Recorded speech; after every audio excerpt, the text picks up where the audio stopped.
Chris Ford, owner and editor-in-chief of AdventureParent.com. Today we're going to talk a little bit about kids' ski jackets. So, this is my daughter's ski jacket that she's had for about 2 years, and actually we're going to be getting a new one. We're going to upgrade fairly soon. I think we're going to get 1 more year out of this. But I wanted to talk about the different features that you want to look for in a jacket when you're buying a new one.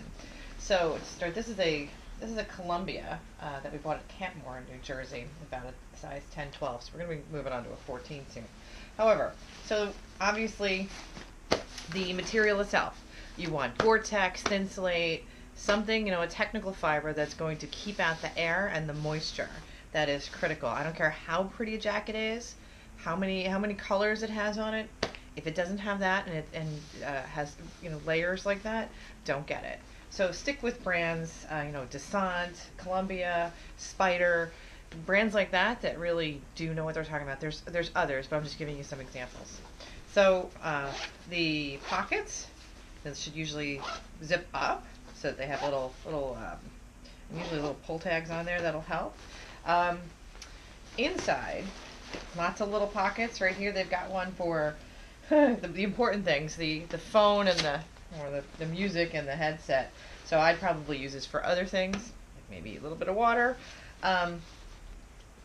But more importantly, I've got this piece of the jacket that will help when connected around the child's waist. It will keep the snow from getting up. So it's actually a very important step to remember when you're buttoning up a child with their jacket, is make sure you take the time to also snap this shut around them, because that will keep the jacket stable on them and keep the snow, guard it from coming up on the other side.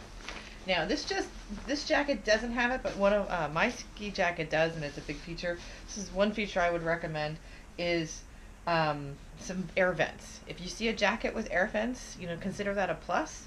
Just make sure to, if your child's little, to manipulate that for them, whether you think it needs to be on or not. Depends on the weather, but you can really save a lot of time, especially if the jacket's a little bit on the warm side and has a lot of insulation.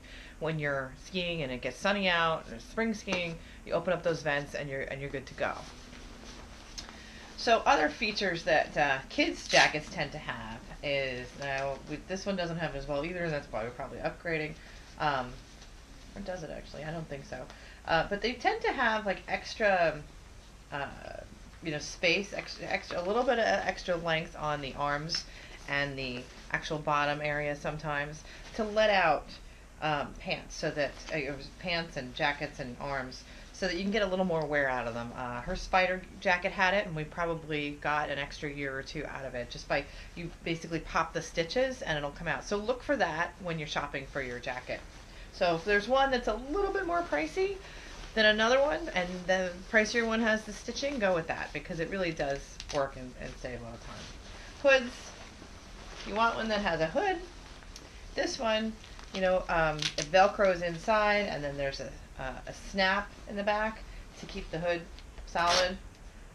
It actually has a space here if you wanted to put goggles on, and it could keep your goggles shut, but that's not really necessary because my child always wears a helmet, and yours should too. There are other jackets that you may find that will actually roll down and connect in the back. That's just another way to solve that problem of a dangling hood. But I like it a little bit better when it rolls down and tucks under, because with the child, and even my own jacket, if I were to take this off and unpop it, who knows where that's going to go, and that's going to get lost. So I do like it when they're a little bit better. This one has stayed on, but I've managed not to lose this yet, but I would recommend the other. So those are the major things you want to look for in a jacket, other than obviously size. Make sure that it goes all the way down to the wrist, and that these Velcro are strong enough to put around their arm, so that you want to put it over the ski glove, so that you've basically sealed off the snow from getting in. And the same thing at the bottom, making sure that seal works comfortably. And that's pretty much strong zipper, because it's going to get abused a lot. It's going to go up and down about a gazillion times. And that's about it. That's what you need. That's what you need to know when buying a good, solid ski jacket for your child. Any additional information you want to learn how to go out and get involved in adventures and learn how to dress appropriately for them, go to adventureparent.com, and I'll be happy to answer your questions. Thanks.